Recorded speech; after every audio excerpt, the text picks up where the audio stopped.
Tubewell ছাড়া motor কিভাবে সহজে ফিটিং করা যায় এই ভিডিওর মাধ্যমে সম্পূর্ণ প্রসেস দেখাবো।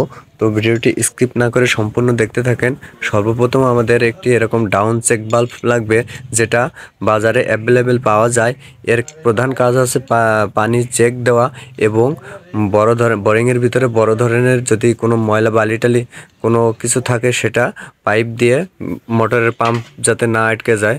তার পরবর্তীতে এরকম জিআই সকেট লাগবে।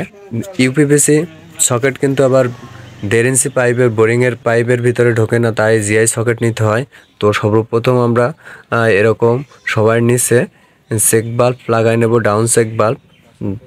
তারপরে পাইপের অপর প্রান্তে একটি জিআই সকেট লাগাবো, লাগাইয়ে আরেকটি পাইপ ভালোভাবে লাগাই দেব।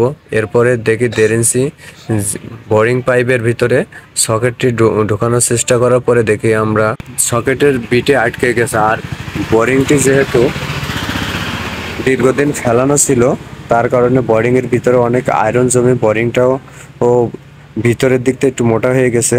তার কারণ এবং জিআই সকেটের বিটের কারণে ঢুকতেছে না, তাই আমরা এখন গ্রাইন্ডারের সাহায্যে জিআই সকেটের বিটটা কেটে নিচ্ছি। আর বোরিংটা একটু পরিষ্কার করার জন্য ভিক্সল দিয়ে নিচ্ছি, নিয়ে একটু হালকা পরিষ্কার করে নিচ্ছি যাতে আয়রনগুলো ছেড়ে যায়, পরিষ্কার হয়ে যায়। এরপরে আমরা এক এক করে সকল জিআই সকেট এর বিট কেটে নিয়ে তারপরে আমরা একটু একটু করে পাইপ ফিটিং দিই। আমরা এই জায়গায় 50 ফিট ডাউন পাইপ দিছি, অর্থাৎ 5টি 1 ইঞ্চি পাইপ বসাইছি। আর উপরে আরও একটি চেক বাল্ব বসাইছি, যাতে উপরে মোটরটা আমাদের ঘরের ভিতরে দেওয়া হয়েছে যাতে পানিটা ভালোভাবে চেক দেয়।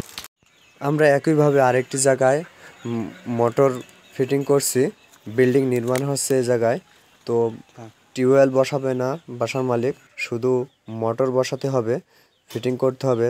তার কারণে একইভাবে 5টি পাইপ দিছি, আমাদের লেয়ার বুঝে 5টি পাইপ দিছি যাতে চৈত্র মাসে খরার সিজনও পানি ওঠে।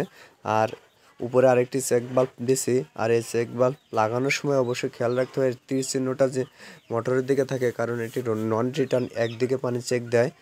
তো আমাদের এখন পানিও চেক দেওয়া হয়ে গেছে মোটর, এবং মোটর যে স্থানে বসাবো সেই অনুযায়ী পাইপ কেটে নিয়ে পাইপ বসাচ্ছি।